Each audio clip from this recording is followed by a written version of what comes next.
Now in its 10th year, this is Gabnet. Talk like you've never heard it before.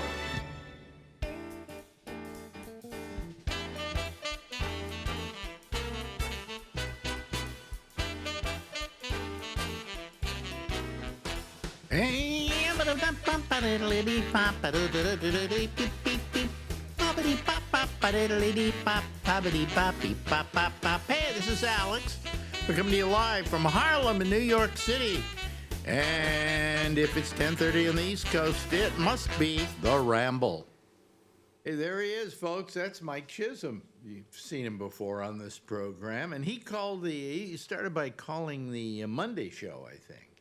That's where we got to know each other. Yeah. And we've gotten to know each other over this long time. And Shecky became a friend with Mike, and then Shecky turned me on to Mike, and that's how I got to know Mike. And so it's appropriate that his picture is up there behind you. Boy, that is a young picture of him. Yeah, absolutely. Yeah. And he's wearing a Cat Stevens t-shirt in it. Oh, really?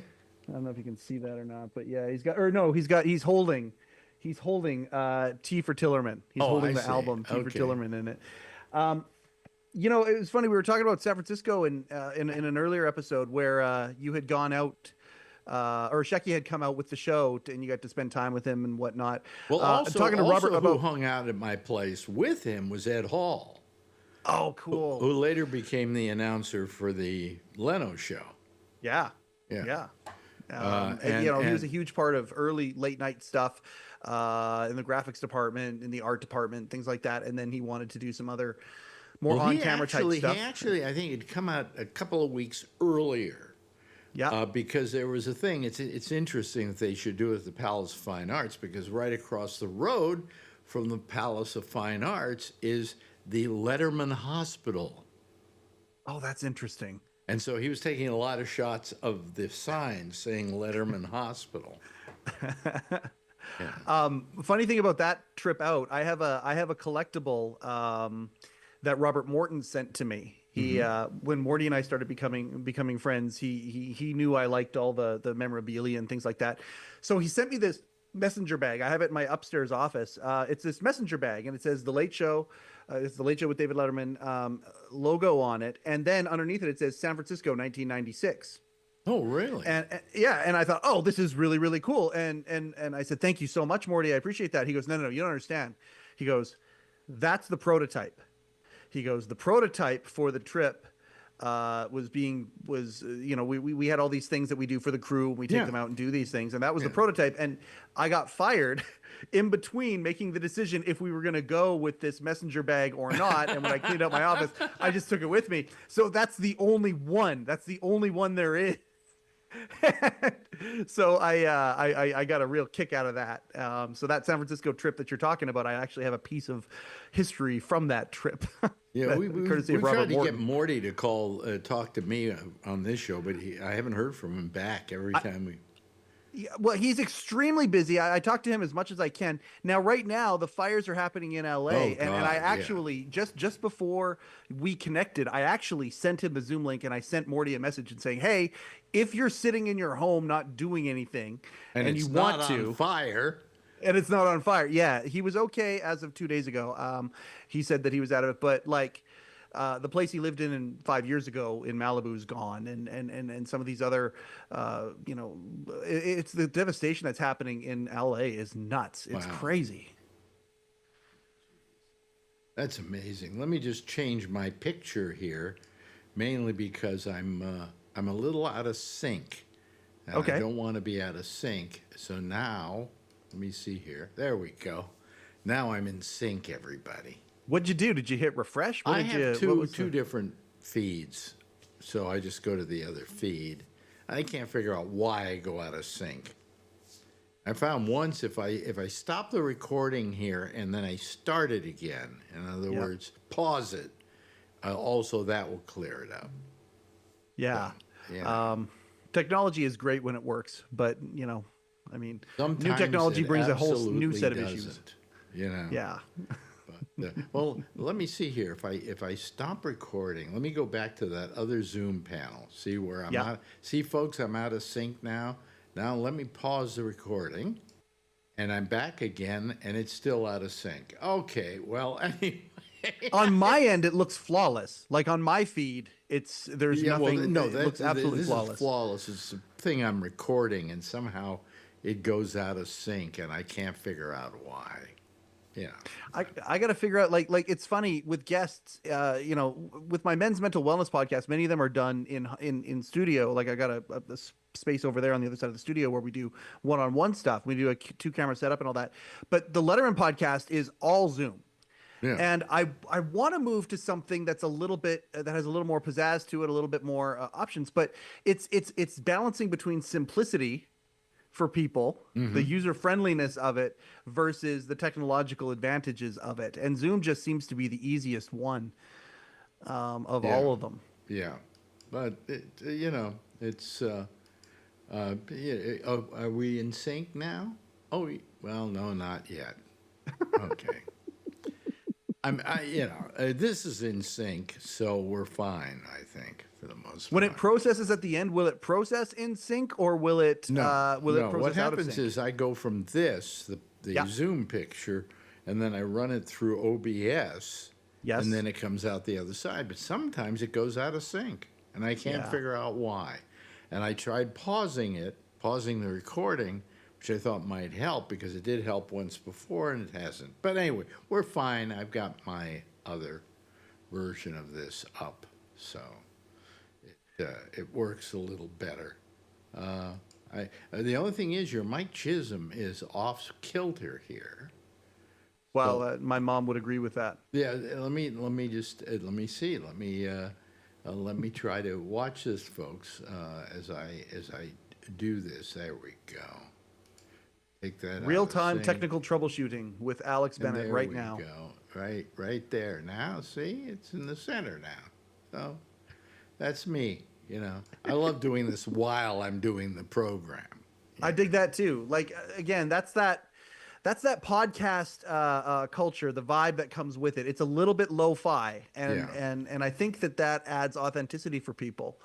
Yeah. I think that's what the appeal is. Let me see here. Well, wait a minute. I don't even know which one this is now. Let me see here. Well, it looks like my regular one is a little bit more in sync. See, now I'm in sync. Okay, fine. Perfect. All right, forget it, folks. I just like doing this. With him, I can fool around with it and jack around with it. Anyway, Absolutely. So Absolutely. how's the Letterman podcast going? It's good. Just had got some good things coming up this year. Looking forward, there are some people who are saying, yeah, I'd like to come on the show just a little bit closer down. And plus this year is the 10-year anniversary since Dave signed off Late Show. So we've got some special episodes that we're going to do based around that. But then also, like, I just shot an episode this morning with a New York based comic named Eric Schmidt, who he's very funny. He does a show up in Williamsburg every week. He produces a show out there, and it's a very funny comedian. New York comedian. He was a page there for a couple of years. Have you gotten to the janitor? Have you gotten to the janitor yet? Not yet, but I'm going to get him. I'm going to get the janitor. I want to get everybody, Alex. There isn't the pages, and some of the pages have some of the best stories because they see interesting things. They see sometimes the celebrities doing, things that are a little bit off kilter. They also have an advantage to get you this kind of material because they, as a page, are kind of invisible. That's right. That's exactly People right. don't think a page is going to see anything, hear anything, and they hear everything. Yeah, well, one of the stories that he told, he goes, I think that this is past the statute of limitations, and so he talked about how one time when Bill Cosby was a guest on the show, he was in a room eating, and the demand was that he had some, for lack of a better term, an audience, but a female audience to watch him eat. And I mean, this has come out before. I think they did a story in the Post about it. It's not like it was brand new, but he's talking about how he would go out to the Page bar because they went to the cheaper bar, the Pages. They don't make a lot of money. And after the show, they go to the Page bar and they're trading back some beers together. And one of the guys said, "Yeah, the weirdest thing happened to me today. I was told to go into this room and watch Bill Cosby eat. And I go in there and there's like 4 other girls and watching him. Wait a And, minute. There were women in there with him, watching him eat. watching him eat. Nothing untoward. He was having conversations with them but it was just she was told to go into the room and just hang out and watch Bill Cosby eat. But what And- was she supposed to watch out for? I don't even think it was. I think it was the communal experience. I think Bill Cosby and I don't know if it was. Again, there was a story in the Post about it, but talking about it, just going back and forth. I mean, with, did with she Eric go out about for roofies or something like that? And they didn't eat with him. They just were there, essentially keeping him company while he ate. And all right, I hadn't heard that one before from any of the actual staffers. And he gave me a couple of the other ones too. The Pages have an interesting vantage point. Yeah, and they're kind of invisible, as I say. You Yeah. know, Yeah. everybody dismisses a Page.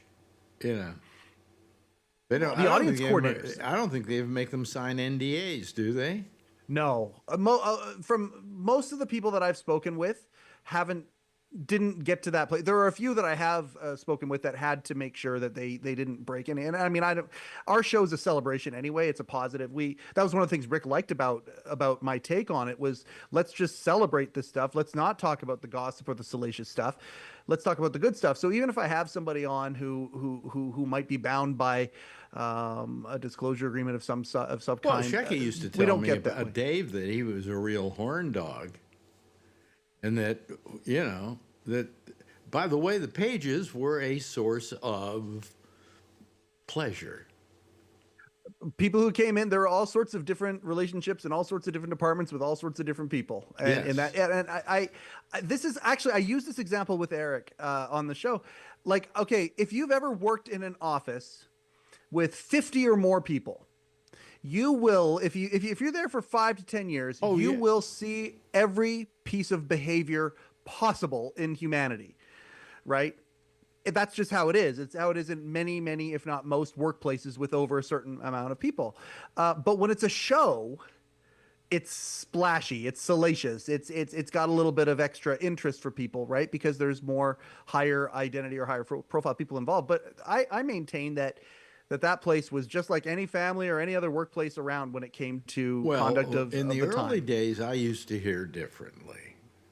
Yeah. But in the early days, I would also submit that other workplaces also had. Also, you had a David Letterman, you had a Rick Scheckman, Yep. who were younger, Yes. and they're they were horn dogs. That's all I Yeah. can say. And when you're especially in a position like Dave, or even a position like Shecky, you are sought after by the Pages themselves and by Yes. the what do you call it, the assistants that work with them. What do they call them? the PAs. No, well, not the PAs, but the where they're doing it for college credit. Oh, interns. And the interns and the The oh, interns were an endless supply of sexual activity. So and it's funny, talking to people who were in 30 Rock in the early times. Yeah. They would talk about how sometimes they would go to the SNL after parties. And I mean, the number of things that are in my head, like even the stuff that Rick told me, Rick told me before I even started the show, Rick told me so much, and you know what I'm talking about here, so much behind the scenes stuff that I would never say. I would never, ever throw out there. Then you could shake a stick at. People would talk about in 30 Rock at that point, like when you would go to the SNL after party or the after party, some of the things that would happen, it was a crazy, crazy time. And you had these, rogue or askew comedy writers and you mash them up with all these other people, and then you put rock and roll into it, and you bring in all these rock stars, and you bring in, like, it's a pretty crazy environment. yeah, but it wouldn't be today. It wouldn't be today absolutely because not. No. you have people are getting fired for just leering Yes. at somebody. Yeah. You Yeah, it's a different deal. So you well, just- I'm curious. You in San Francisco doing Live 105, Could you do the show that you did back then? Could you do that today with these comics? I don't think you could. No. You know? No. No, I couldn't do the same show because there have been a lot of people complaining about the tone of the show. Yep. You know, I mean, we made a lot of sex jokes and a lot of women jokes and things like that, you know. I mean, I was pretty sensitive to this stuff. Yep. And I tried to make sure that it kept on an even keel that way. I mean, I was the first one that made a rule on my show that you couldn't make jokes about AIDS.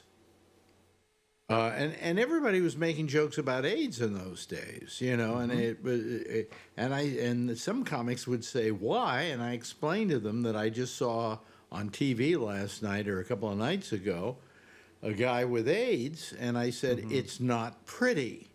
No. This guy, a lot of people are dying from this thing, and the Yeah. only reason you're making a joke about it is because gays are getting it. So they treated it like an STD. They'd say it's like the clap. Well, no, this ain't the clap. No. In this case, it was a little more serious than the clap. I mean, Yeah, oh, if no, the I know, clap but would kill you, I'd be dead. If the clap would kill you, I'd be dead now. Okay.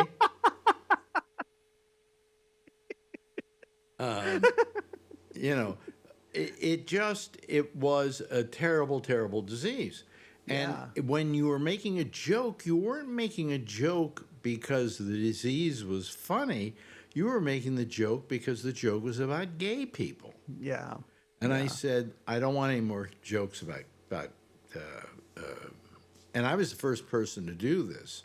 And they were, a lot of the comics were mad at me. God, you're taking away a lot of my material. And I said, well, you know, it's not material you should be doing. In fact, the only AIDS joke I heard that I found permissible was the following joke. What's the worst thing about having AIDS? Having to tell your mother you're Haitian. See, I get that one. See, I mean, but it's you know, that's the only one that would even I approached as acceptable. Yeah. It was terrible. It was just terrible. And you know, I was a guy who was very sensitive towards women, guys being sexist towards women. I never liked getting together with a bunch of guys that were just, you know, acting sexist. I felt very uncomfortable. But that was just me. You know. That's not to say I didn't. Was there ever a subject that you, another subject that you had to make that distinction? No jokes about this. Was AIDS the only one, or was there ever another one? Like Dave did it about OJ.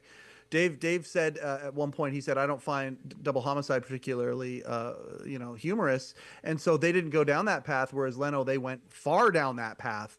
But you know, that was Dave. I agree with Dave. I agree with Dave. You know. Yeah. I mean, You know? I wouldn't have found it that funny. Yeah, and here's Leno with dancing Itos and all that stuff. In fact, there are some people that talk about Leno swinging back in the ratings to do with the fact that he leaned so hard into the OJ jokes. Very ironic because Norm Macdonald got fired from Weekend Update, same network, because he made OJ jokes on Weekend Update, which is to me, there's some irony Norm there. Macdonald didn't have the power that Jay Leno had. Absolutely. I mean, Jay Leno could say to the network, you don't like me doing OJ jokes? Screw you, I'll go over to ABC. Yep. You know? Yep. And so, but you're right, they did, in fact, did they fire him from Saturday Night Live, or they just stopped having him do the Weekend Update? I can't remember. Yeah, they pulled him off Weekend Update and told him he was going to do sketches and things like that and go from there. But And that was he that was his way out the door. Yeah. Yeah. 100%. 100%. No, he was making jokes about OJ. And I think the producer of the show at the time wasn't Lorne Michaels. It was that other guy who at NBC who was in charge of the show for a couple of years. No. That wasn't. Lauren was back in charge at that point because I remember when back in charge of that time. Oh yeah, because when it happened, and then the next night he went on Letterman. It's one of my very favorite Letterman moments. There it's was in my somebody top 10. at NBC who was good friends with OJ or something. Don Ohlmeyer Olmeyer, that's who I was yes, thinking of. Yeah. yeah. He's the guy that came and made the call, and it's one of the, I think I actually talked to Bill Carter about this on his episode. It was either when the record light was off or on, but I asked the question, like did Lauren not have enough power? It might not have been Bill Carter. It was one of those guys though. It was one of those guys.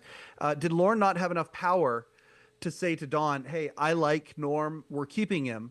And the response I got back was he probably had the power, but when you have power like that, you have to choose when to use it because it's limited times that you can you can play that card. Right. And I thought that made sense to me. And they decided not to do it with Norm at that time.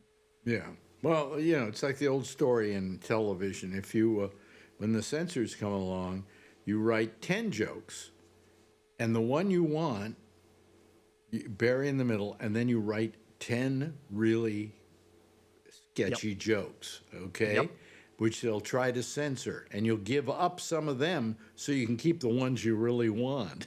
And that's how you go. How'd that joke ever get past the censors? Well, it's because the censors were tired of, they handed him a bulk of jokes that were a problem, and he didn't see that one, or they ignored that one, or they just said, okay, we've had enough here.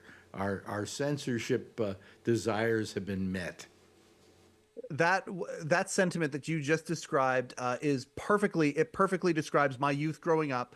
I loved the people that tried to get things past standards and practices. They tried to out clever standards and practices. They tried to walk right up to the line and kind of almost do this to standards and practices. I loved that stuff. All of the people who did stuff like that. No, but they which is one of the reasons why I think I dig you, because you had that spirit too. Because they hated standards and practices. Absolutely. Because standards and practices sometimes made ridiculous decisions. Yes. I had on Midnight Blue, I had a segment with Marilyn Chambers dancing with a black guy who was naked as well. They were both naked. Yep. And the Manhattan Cable, who's owned, I think, at that time by Time Life, decided, you can't run that.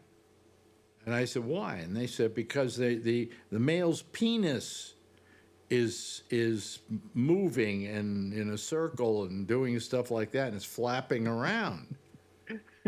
And I said, well, and I appealed to them by saying, that's a sexist decision you're making. You're not saying we got to stop Marilyn Chambers because the only thing that can flap around are her breasts. Yep. But his genitals are the only thing because he's a male. Yep. I said, and you're censoring it because he's a male. As dancers, they are doing nothing sexual. Yep. They're dancing with each other. He's lifting her up. He's putting her down. She's dancing around. He's dancing around. The only difference is his penis is going in circles or moving around. Yeah. Which means he's got great moves, by the way. It also was a black guy, and it was huge. But anyway, so finally I appealed to them by saying it's sexist, and you're being sexist by making that decision. And they stopped. They gave in. And so we ran the segment. But, I always dealt with censors at Manhattan Cable like crazy. It was just nuts. And you'd have something really good, and you'd have to censor it because, it just, didn't meet with their approval. So did Manhattan Cable get purchased by Showtime? Did that become the same? No, Manhattan Cable got purchased by Time Life. Okay, it was Time Life, which then became Time Warner. Right. Which then became that stable. Became Warner AOL or something. Yeah.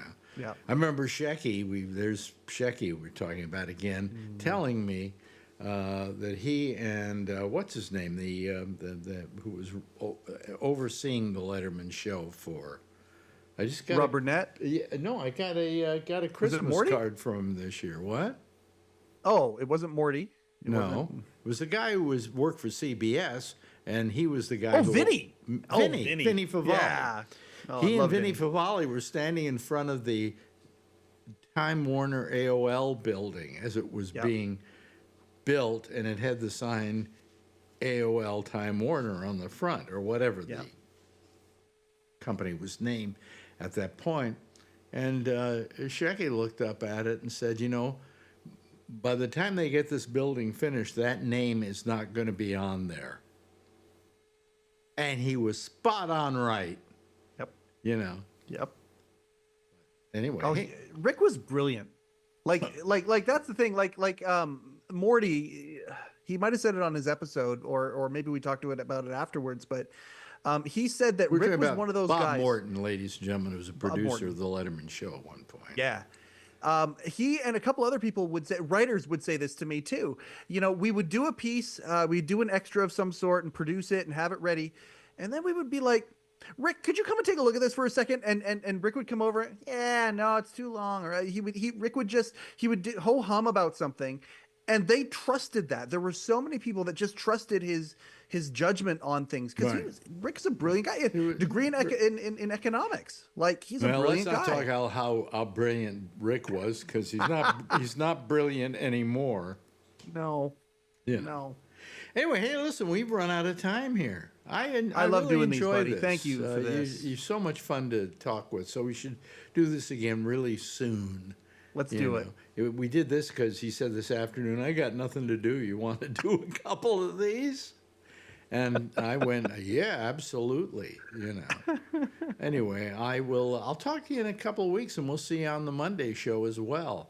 That, Absolutely. ladies and gentlemen, is Mike Chisholm, and his podcast is called The Letterman Podcast. Bye-bye. Now in its 10th year, this is GabNet. Talk like you've never heard it before.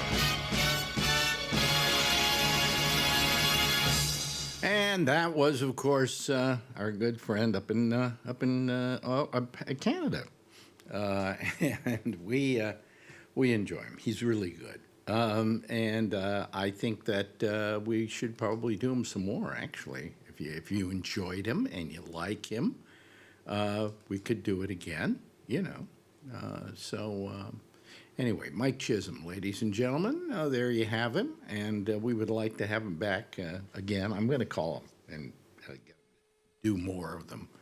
Anyway, hey, listen, we're here. We only have one person waiting, and if that's the case, I'll just say goodbye now. You know, because I can't. I just don't see going on any longer. I'll talk here for a couple of minutes, and if we get a couple more people, then I'll stick around. Otherwise, I'm out of here, folks. I can go to sleep early. I can have a nice time. There are a couple of things, you know.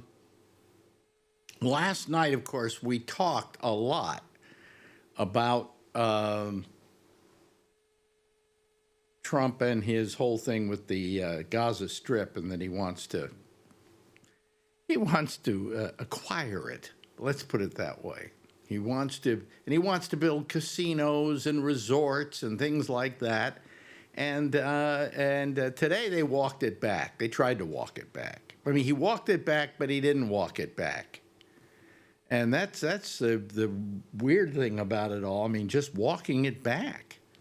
And then kind of like walking it back and saying, but, however, we're going to do it, but we're not going to do it. And they didn't know what they want. He just made some kind of stupid statement, and everybody's now having to double time and do a back swim on this deal. Anyway, so that was one thing that happened today.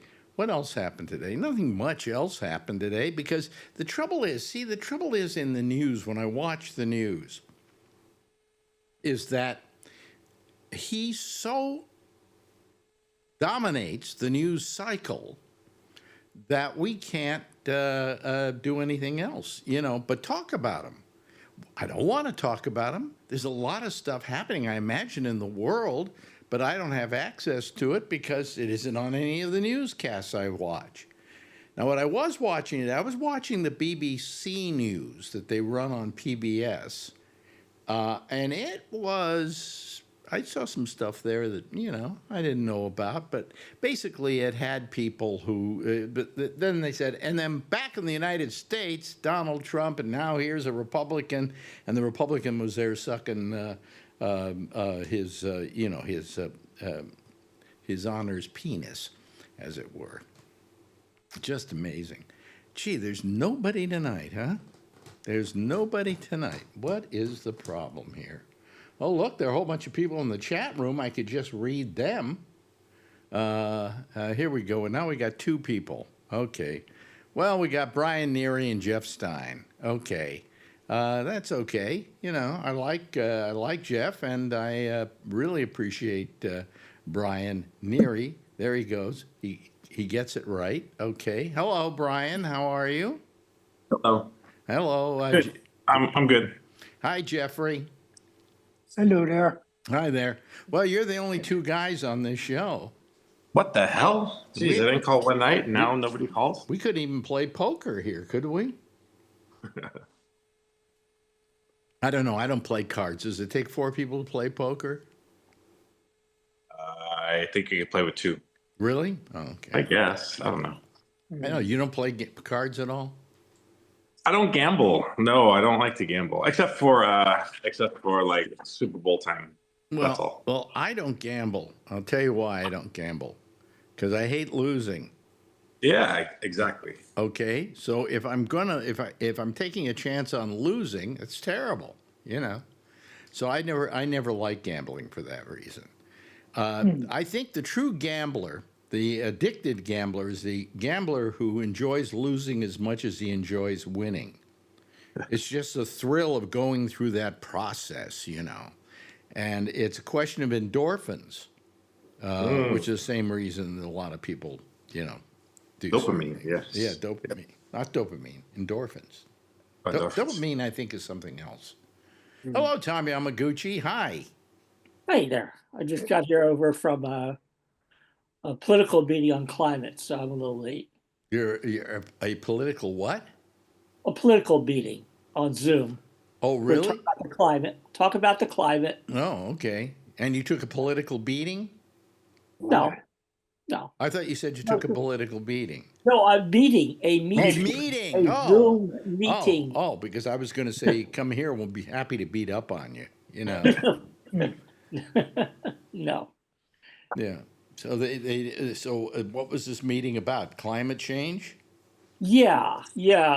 California is getting ready to reauthorize our cap and trade. So we're a group, sort of I've been a part of Citizens Climate Lobby for a number of years, and we have a state organization, although it's separate. In fact, we're trying to make it even more separate. Yeah. But we work with state legislators on climate issues, and right now we're focusing on reauthorization, as I said, that cap and trade funds that have been used to do different things, include build our high-speed rail and give people breaks on their electric bills and stuff, build low-income housing, stuff like that. Sounds like a bunch of really nice stuff. It'll never happen because look who's president. It's happening. And that's another thing. You know, I'm really inspired because right now, there's nothing that Trump can do to stop it. This is going. This is happening. We, the people, are going to do it. And if we have to do it at a local level, at a state level, we're going to do it. Okay. Let me know when it happens, okay? It's happening. It's happening. That's what I'm telling you. It's happening. You know, I mean, I'm just so cynical now, you know, that anything's going to get done. That I just think that if this country just goes into a morass of climate change and wildfires and everything else, it's no less than they deserve because they've done nothing to stop it. You know, they've tried to decry climate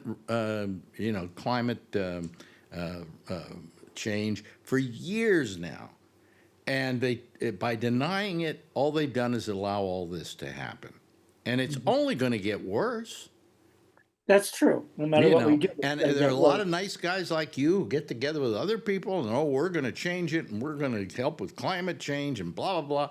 and that's fine. I love you. I think that I adore you, Tom. You're terrific. You know, you're motivated and all of that. But I've kind of given up on this country, you know. And I'm just hoping that if I go somewhere else in the world where they do accept that climate change exists, maybe it won't be as bad, you know? You feel more empowered, huh? No, I will feel safer, Yeah. you know? Do I have to, should I feel safe now? I mean, come on, I'm a Jew living in America, and what do we got here? You know? I mean, eventually he's gonna round up all the Jews too, okay? So, you know. It's just, and he's going to be a president for more than 4 years. I'm sure of that. Well, I Or, don't know about that. huh? If he lives that long. Yeah, well, if he lives that long. Yeah. Hey, Jeff, you kind of look like Kilroy was here. Hi, I'm back. Yeah, well, just move your camera so that we can see something above. Ah, Yeah, there sorry. we There you go. go. Wow. Perfect. Ah, that's refreshing. No, I was getting like double voices. Echo? At the same Well, time. that's I because couldn't- you didn't set things up right. I don't know. I don't know what it did, but I Are couldn't you- get rid of it. Are you okay now? So I just shut it down. You I'm okay? okay now. You're okay now? Go ahead. Good. Yeah. Yeah. Good. Just got to mute your browser. Yeah. Well, Oh, anyway, whatever. here's a little something interesting. Donald Trump, here we go, today at a national prayer breakfast or something,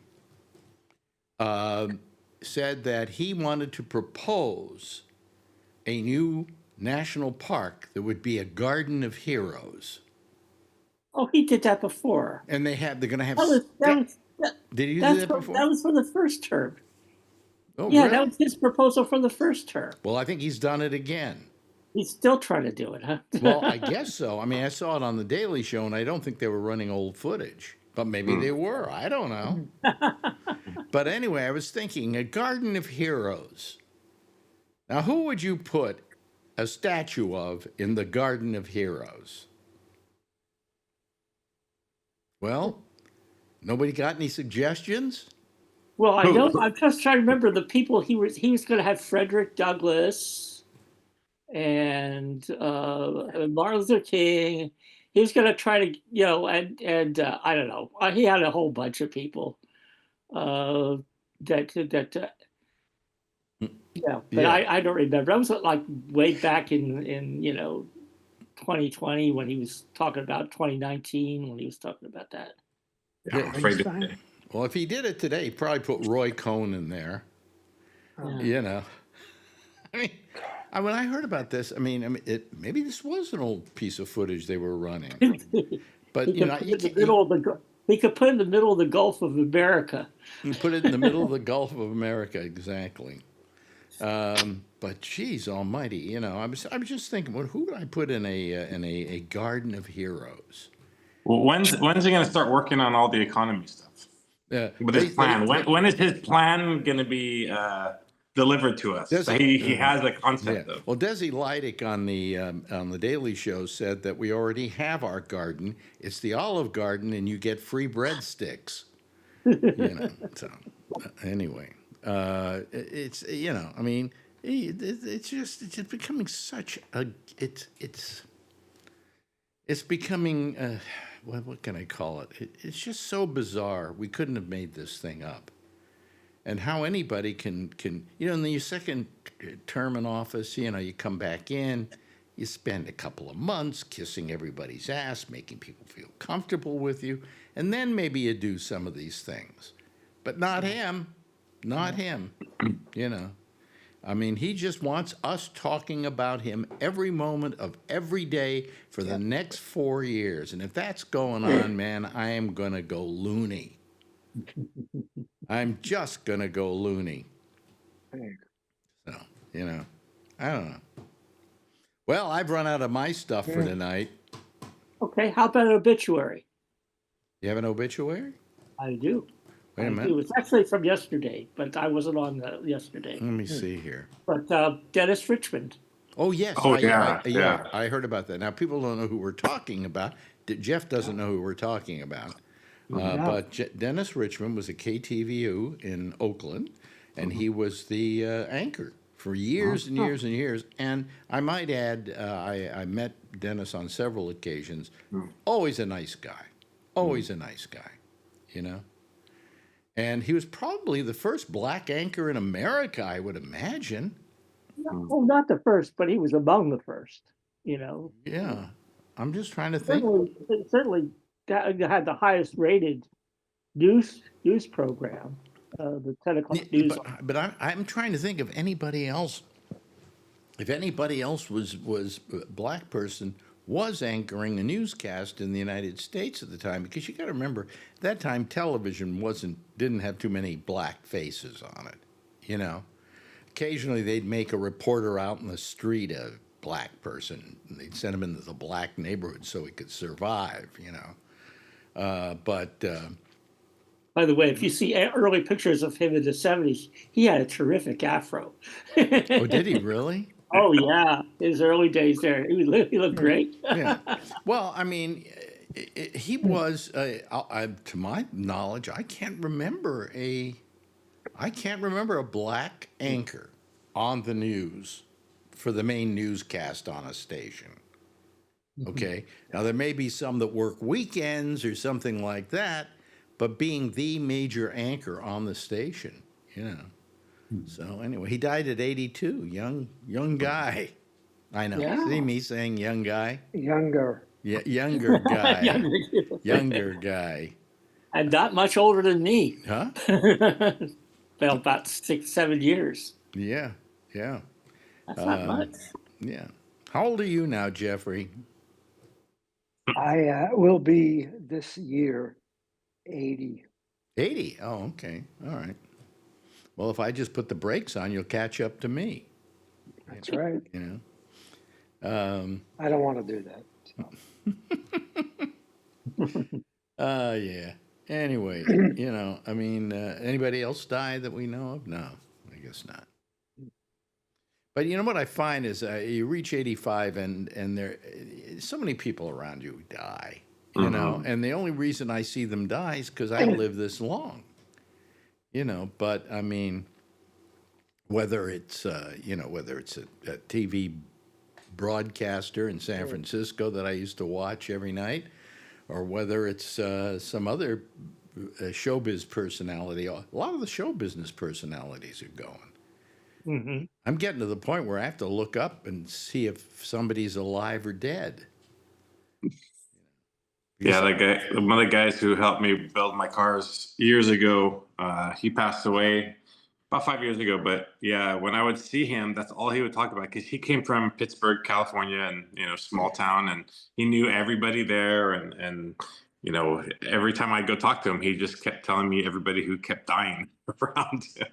Yeah, well, I mean, it's just that I find so many people that I know dying, you know, that it gets to me after a while. I started thinking about all the people who have gone now, and that I say a little prayer at night, and every night I always add people I knew when they die, you know, if I knew them close enough, and that list has grown over the last 5 years, you know.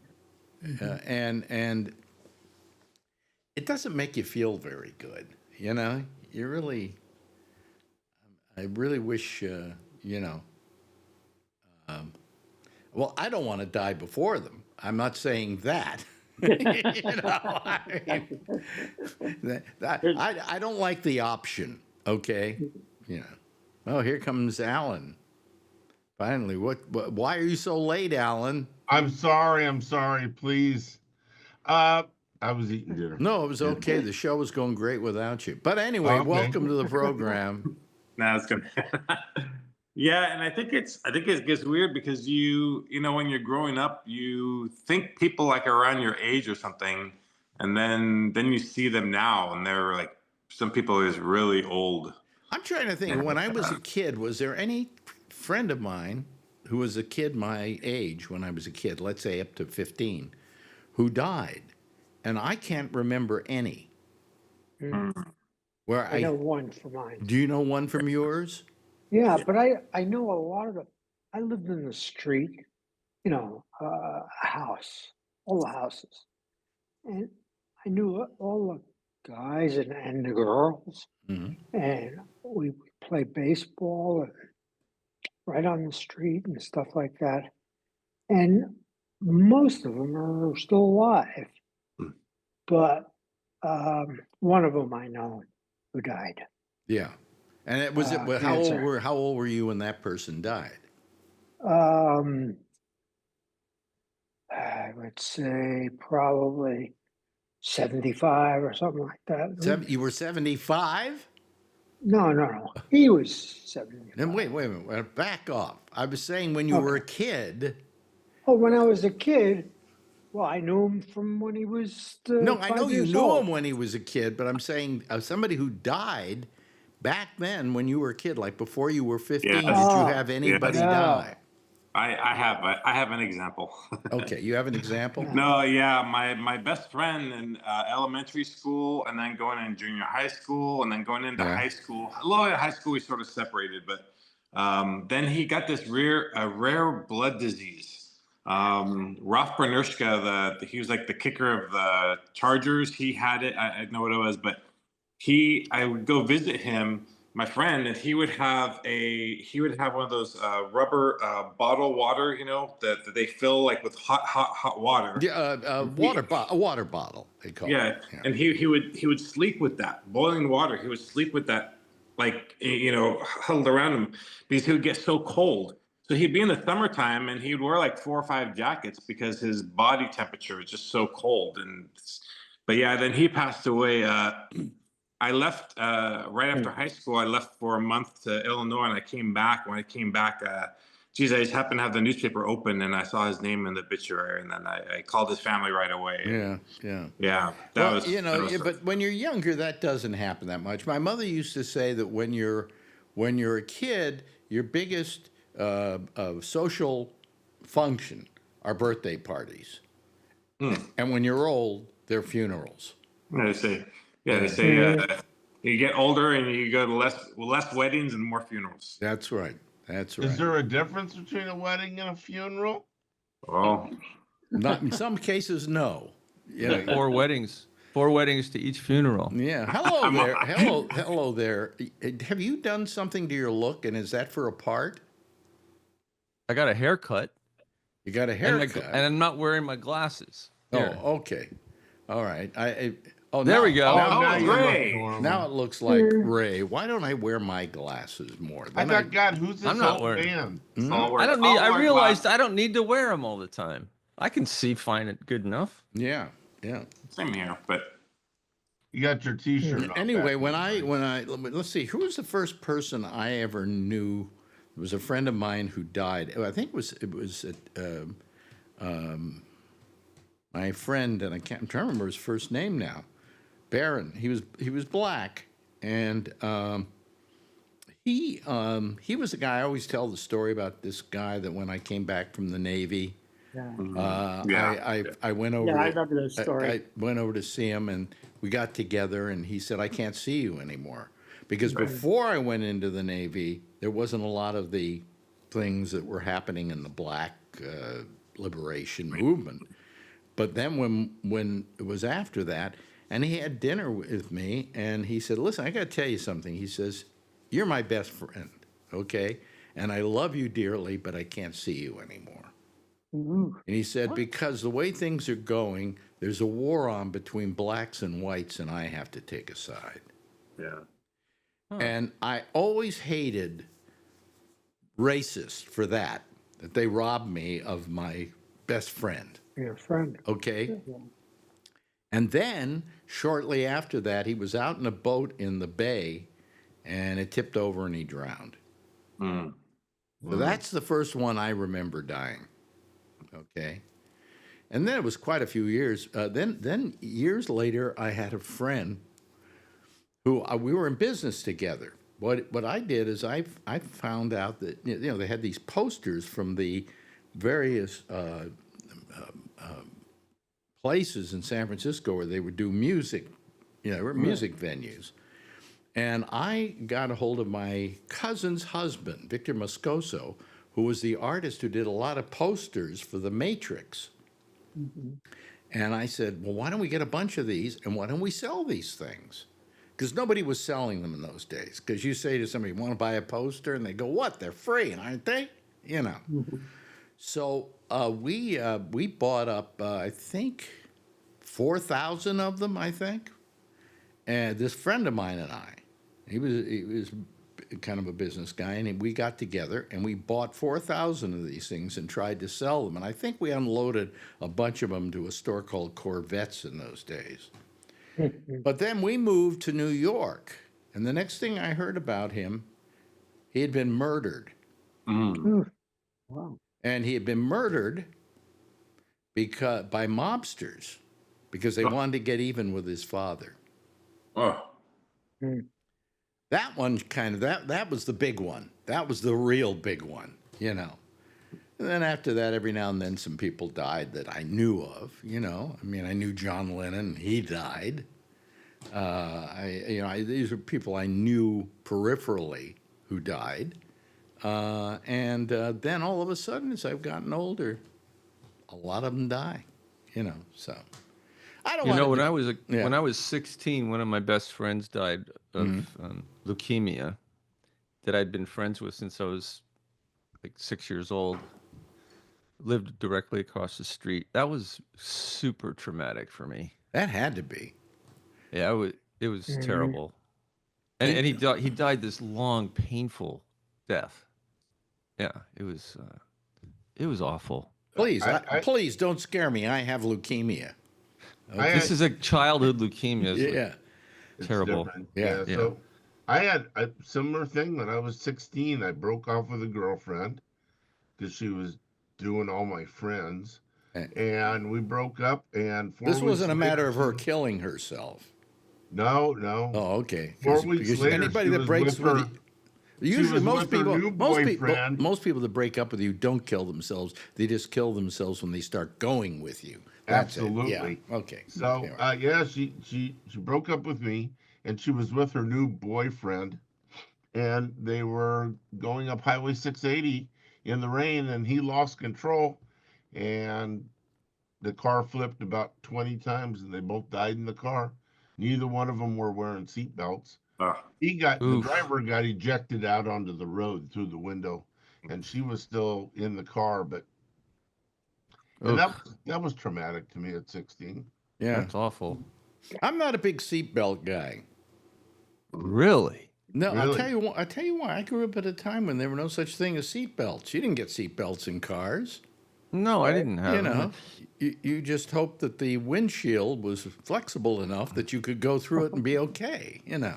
Yeah. You know, my brother who has died already, but from a heart attack. But when he was in his early 20s, he fell asleep at the wheel, and he wasn't wearing his seatbelt.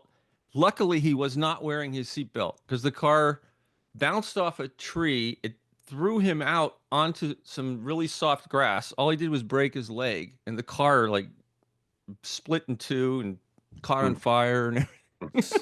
So sometimes it was a good and all thing. he did was break his leg Sometimes because he it was got a thrown good out thing. of the car. Well, the only reason that I find it hard to use seatbelts is because I grew up driving cars where you just didn't have seatbelts in the early days. And then they got these things called seatbelts, and they didn't look like they were going to do much because they were just waist seatbelts, you know, like on an airplane. Yeah. And finally, when they got the ones that went over you, I started using them because I like that. You know, I grew up with seatbelts always in the car and always had to wear them.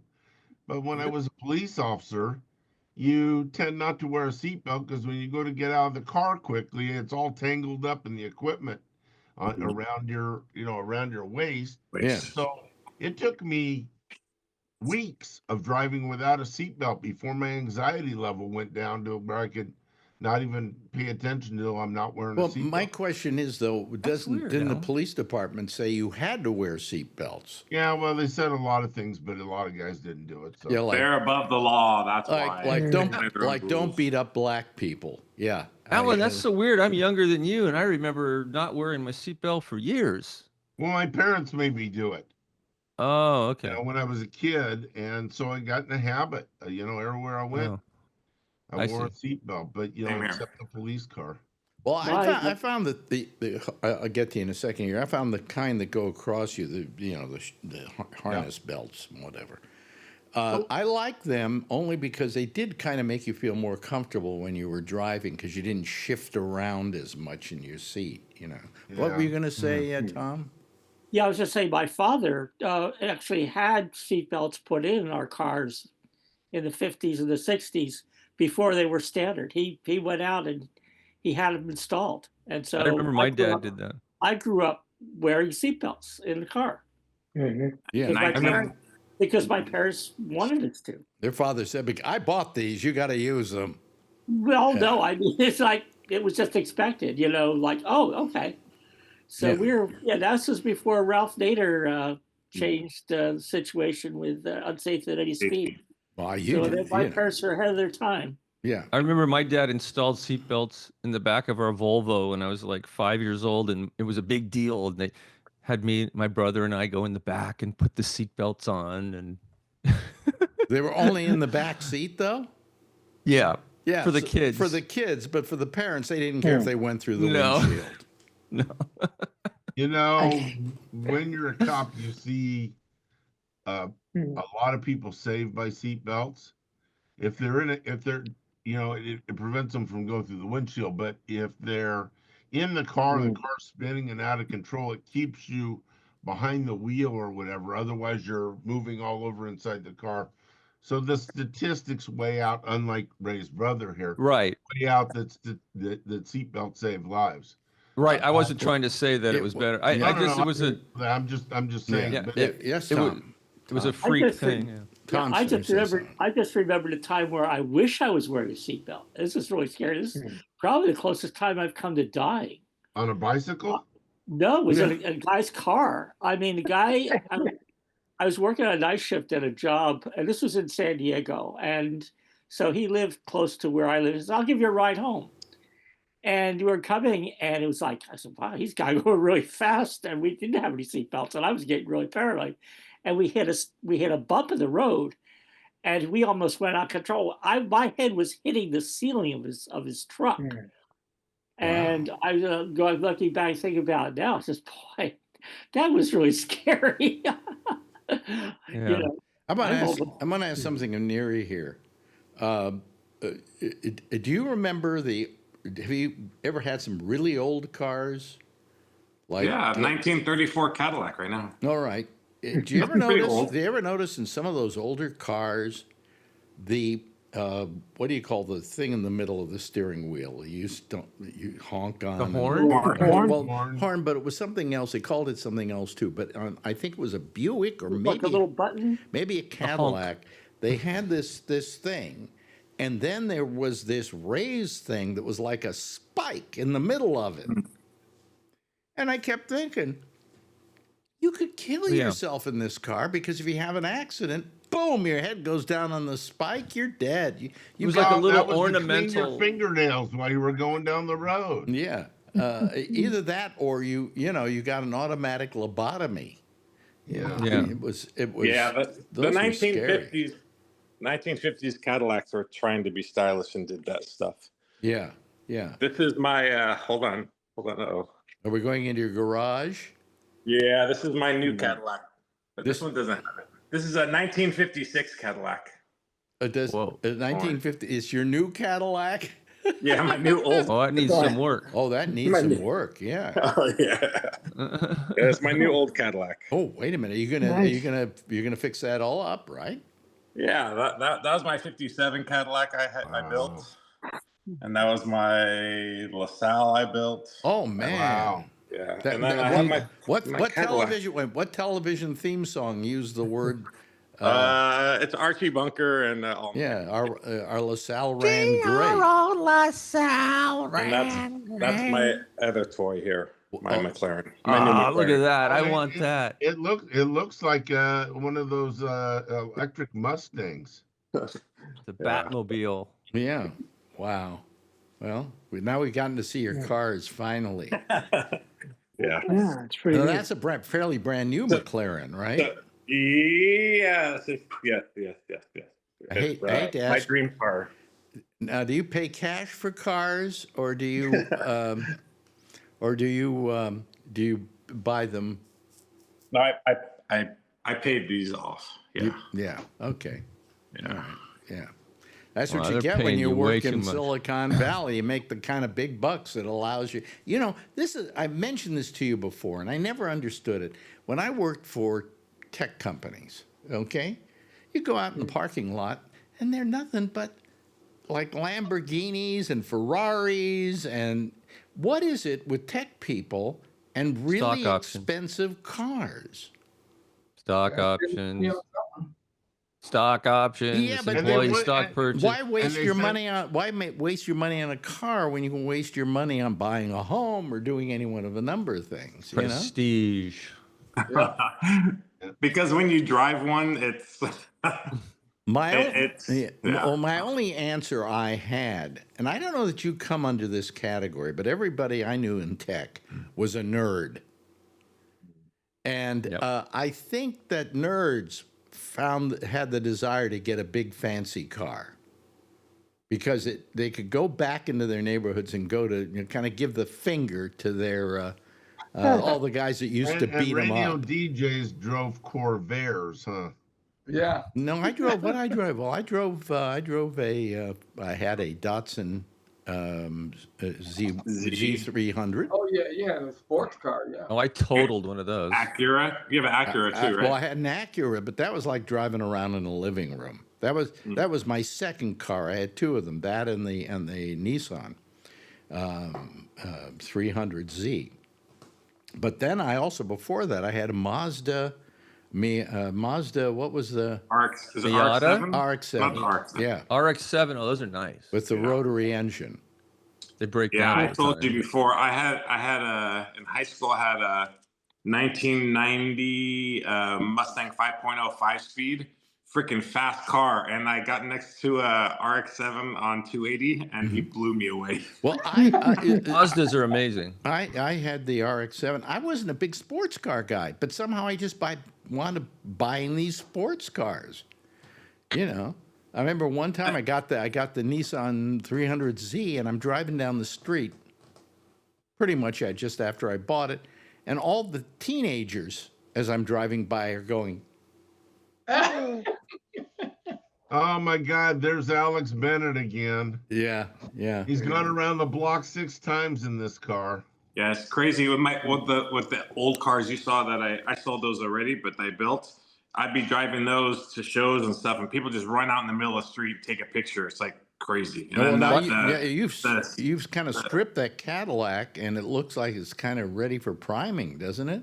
yeah, it's all primed. All the body's all done. It's ready to. Did you start do a that yourself, or did you have somebody else do it? No, this car actually went through a couple, one friend, and then this one guy got it, and he put about 100,000 into all the body and motor and everything, and they handed it off to me very, very, very cheap. Wow. So yeah, so I'm gonna build it next year. I gotta finish my 34 Cadillac first. Oh, okay. And then you're going to give it to me, right, when you're finished with it? Yeah, you're gonna drive it. You move here and it's yours. Okay. No, okay. Do you do all the work, or do you farm it I out? used to when I was young, but Now you pay someone. At yeah, our 'cause age, Ray, you my can't- standards are so high now that I have like Hall of Fame people that do like my body work. That's where my other car is right now. so- Tom, you've never had a car fetish, have you, Tom? No car fetish. No. See, I never. Last car I had was a pickup. I last have car one, had but my the- wife won't let me get anything. The last vehicle I had was a Datsun pickup truck. Oh, So- really? Well, see, I never really was a big car guy. That's why it's so weird that I bought those cars. I just bought them because they're basic transportation. I got a good price on them, things like that. But I was never big into cars. And my father always, I guess, trained me to not be big into cars by saying, well, I always get like a car is meant to just get you from one place to another. I can't You- understand those people. You can't understand those people? My father cannot. was very practical that way. Yeah. My father was practical. My mother was not. My What? mother had to have a large Cadillac, a large Thunderbird, and then she found Mercedes. The My only- dad bought a new Corvette every 2 years, like clockwork. Yep. Yeah. Nice. My grandfather was Cadillac and Lincoln. He would go A back and forth every Corvette? couple years. A Corvette. Corvette. That was an expensive car in the day.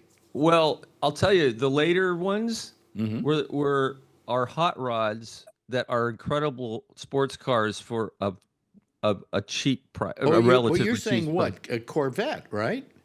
Corvettes after like 2002, Wait a I minute, think. but that was a Chevy sports car, right? The Corvette. Yeah. Yeah. But they became legitimate racing cars after that for a good price, Wow. For a good like a price. relatively cheap price. Right, Wow. right, Brian? Mhm. Yeah. Oh yeah. And one thing that's getting a little crazy now is, you went through all the big muscle cars and all the gas crunch and all that stuff, and now all efficiency cars. Now you're getting all these efficient cars that have high horsepower, and these people are buying them off the lots with like that McLaren's got 710 horsepower. Oh my God. But God. these other cars, people like buying these cars and they don't know how to drive them. You gotta take your time and stuff. Yeah. Does that one have the dual electric and gas? Mm-mm. No, okay. No, my friend just bought one of those though. It's a Altura McLaren, and he just Yeah. bought one. It's really nice. Yeah, Yeah. when I was a kid, I guess I the have only one of sports those. car I ever wanted, and I don't know if you consider this a sports car, but it was back in 1953, and it was the Thunderbird. That was a great car. That was a My wonderful dad car. drove Thunderbirds. He would get a new one every 3 years. Yeah, but I never liked it when they finally went to the big Thunderbird. You know, that didn't make huge. it. My mother liked that. Oh, it was a great little car, two-seater. You know. No, And my then they were mother like the liked size big of one. caddies after a while. Yeah. Oh yeah, yeah. My dad would They buy got those. they said, well, we're bringing back the Thunderbird, and then they brought it back, and it was just, I went to a car, what do they call it, car broker with a friend of mine that had a license and he needed a car. And I was looking for like a 300ZX or something like that. I ended up buying a Ferrari 308 GT something or other. Really? You did? Yeah, I got it real cheap. I've told you this. $20,000. I've told you this story before. Wow. But boy, was it expensive to maintain. Oh yeah, And that's And I got weight. driving it into the police parking lot the first time. Everybody thought I was on the take. Sorry, Alex. Yeah, yeah. Well, you probably were, but anyway, nothing better than a crooked cop. Okay, gotta love them. Gotta love them. Like a crooked president. Yeah. No, what happened? I've told you this story before. I had this friend who Lamborghini Diablo. a Lamborghini Diablo, and he was. It was now. given to him by his partner in their business, which they had a thing called what was the company again?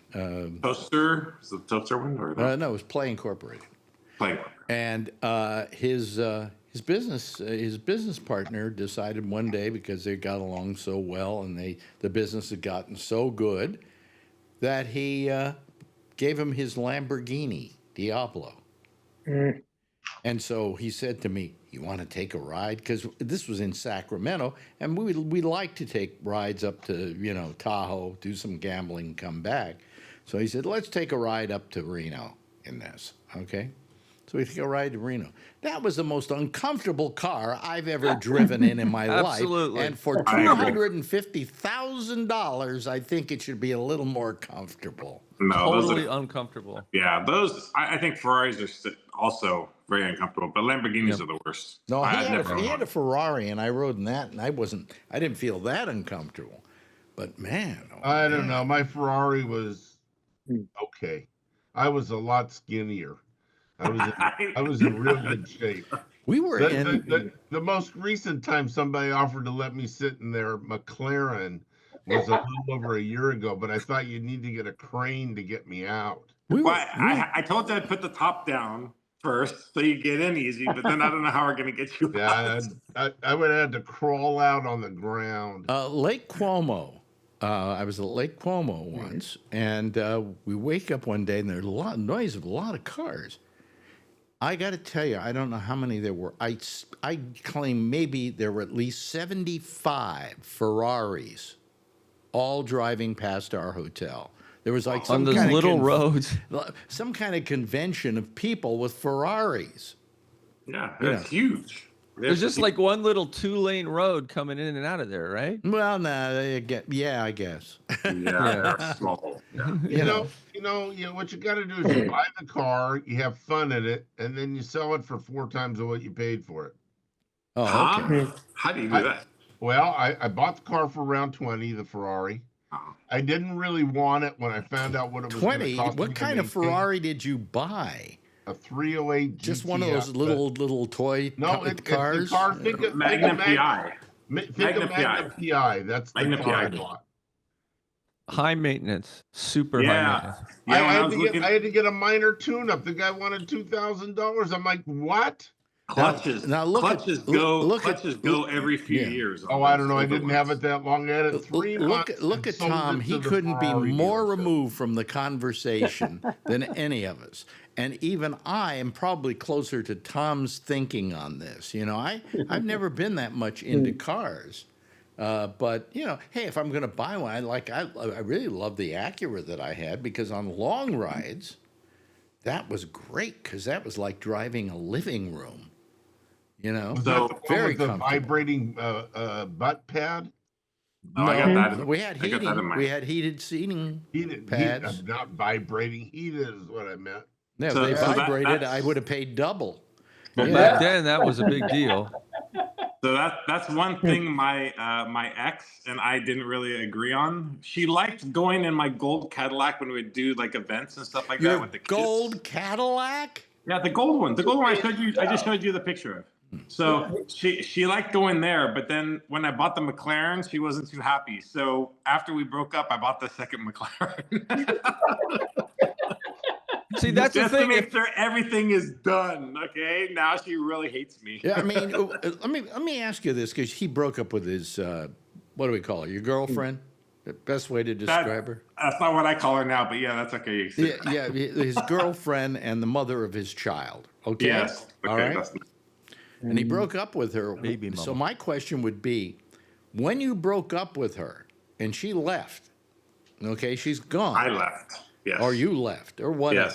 Yes. What was the first thing you did? What was the first? He bought a house. Cookers and cocaine. No. No, I was pretty mellow. Huh? No, nothing that really did. Yeah. You didn't do I mean, anything the McLaren dealer. Maybe to dating. Maybe I went on the dating app. Oh, really? Yeah. Any luck? Yeah, I went out with like 5 or 6 girls. We saw one of them once, I think. Yeah. Yeah, that's the one that's sort of still around a little bit. All right. Still She around likes a the little McLaren, bit. doesn't she? Yeah. So, yes. And you don't have any desire to get married again? No, I don't. Well, that's Nope. pretty definite. Wait a minute. Have you ever been married?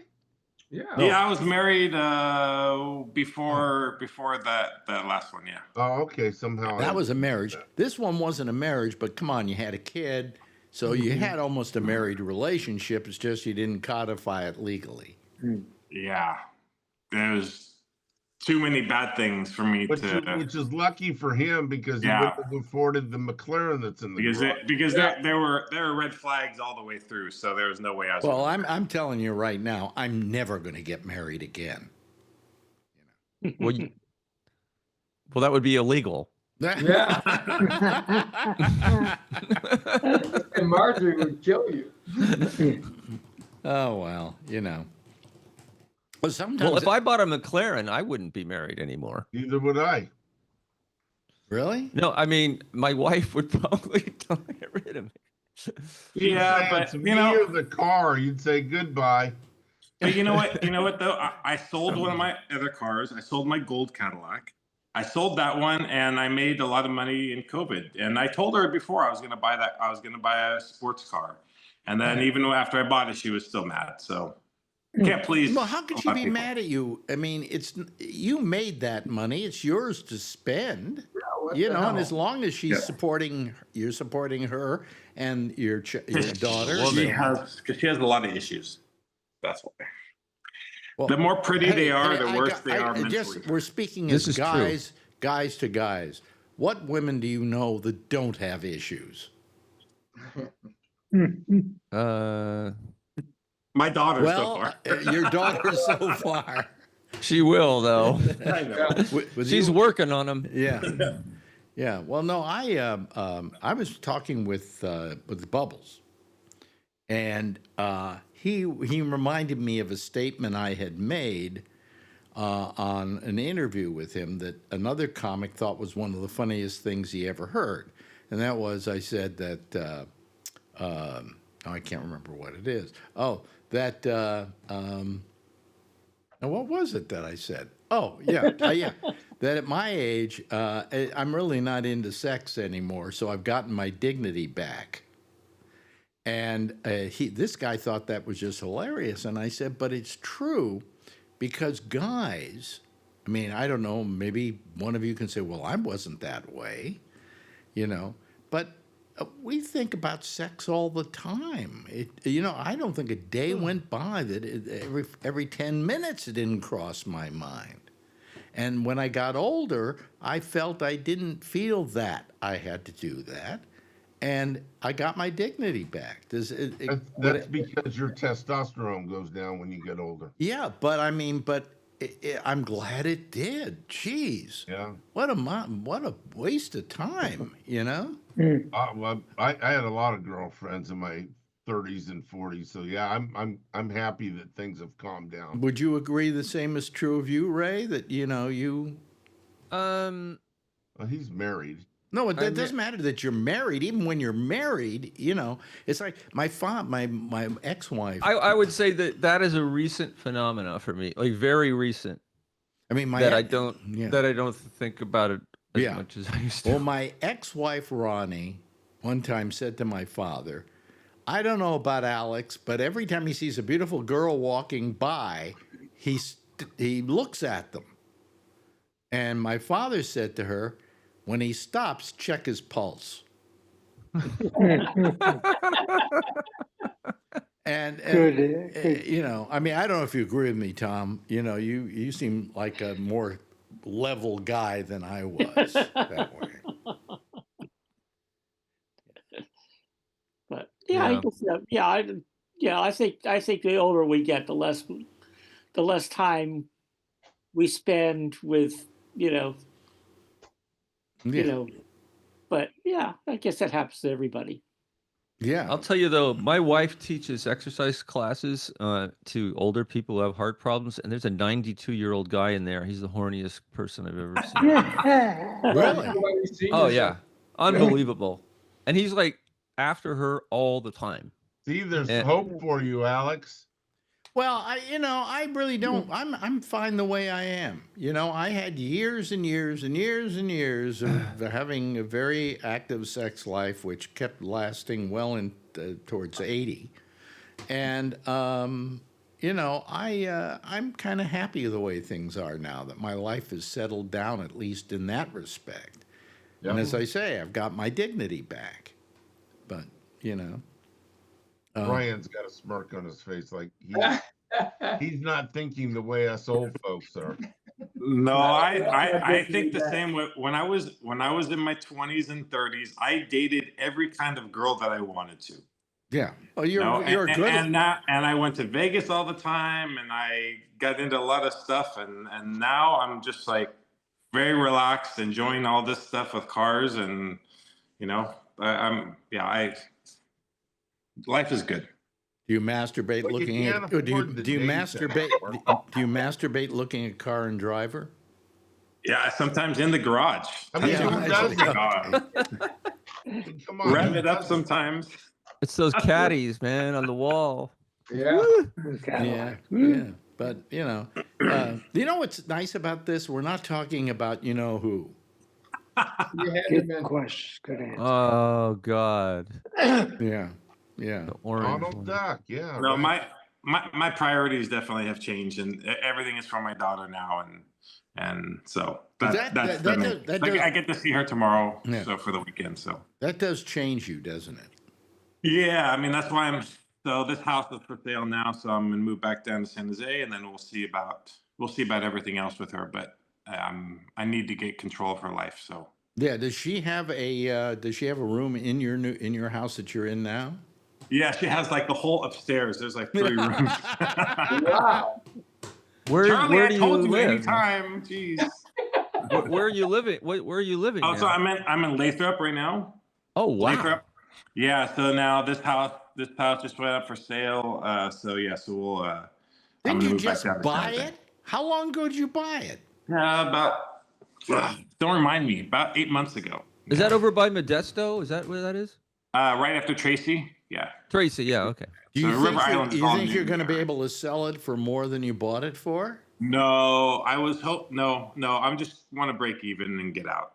I'm happy with that. Yeah. So. And do you have another house in mind down in? I have a couple, but I'm not trying to juggle things like I did before with this house. I want to do one step at a time. So.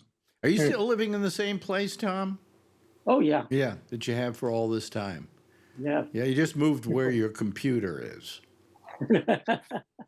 Because I always used to see like a back window and stuff like that in that place. Yeah, well, there's 2 houses on my property, and so I moved out of the main house into the little cottage next door. Oh, And really? I've been here Okay. I've been in here for about 1.5 years. Yeah. So it's a lot more quiet, and yeah, so it makes it easier for me to You know, yeah. call you. Yeah. We've been here in this place since, 2008, maybe? 2009, somewhere around there, I guess. Maybe 2000. When was it? Anybody know?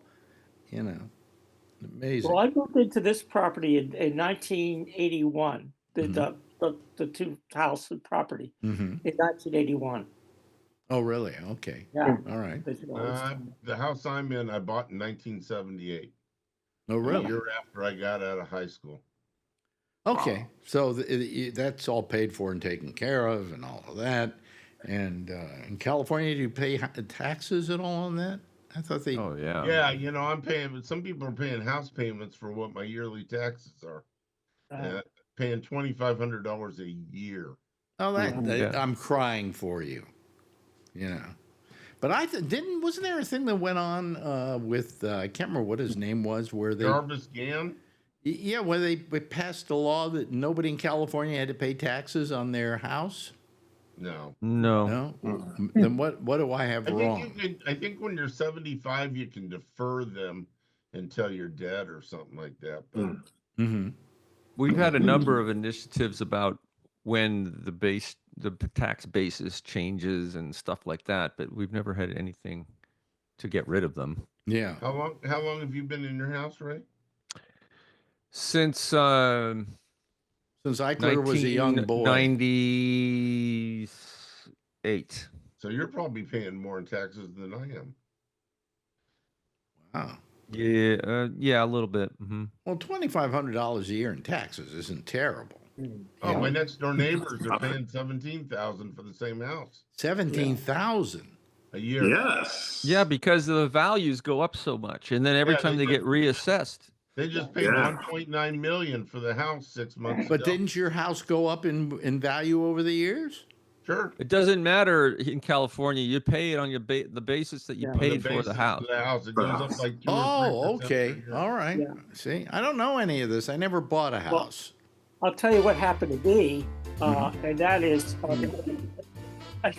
was just going to say that when my housemate Bob died, half of our value of our house got reassessed, and Yeah. our property taxes tripled. Yeah, that's why you God. have to do it in the will. You have to do it in the will. So Well, we never went. That was a problem. yeah. I don't have that problem. No women, no men in my life that have Okay. to deal with that. Just Yeah. give it to Phil. Yeah. Well, Did you say something, Brian? I'm sorry. You're gonna give it to Phil? of course. No, I heard you the first. Charlie, you don't own No. you don't own your place. You just rent, right? I don't hear. Can't hear you, Charlie. You're You haven't got muted, your Charlie. You're muted. microphone. Yeah. Well, anyway, let me say goodbye to everybody. Let me say goodbye to Brian. Thank you so much, Brian. Good having you here tonight. Tom, wonderful that you call us more often. This is terrific, you know. Jeff Stein, good having you here. Alan, thank quiet you. today. Thank you, Ray, and thank you to Charlie Wallace. All of you, give a big wave goodbye, and I'll give a big wave goodbye at you, okay? The Eagles. Oh, okay. We'll see you tomorrow. That's it for tonight. Stay tuned for Amy Manuel. She's next with The Intersection. She'll be taking your calls on Skype at Gabnet Live.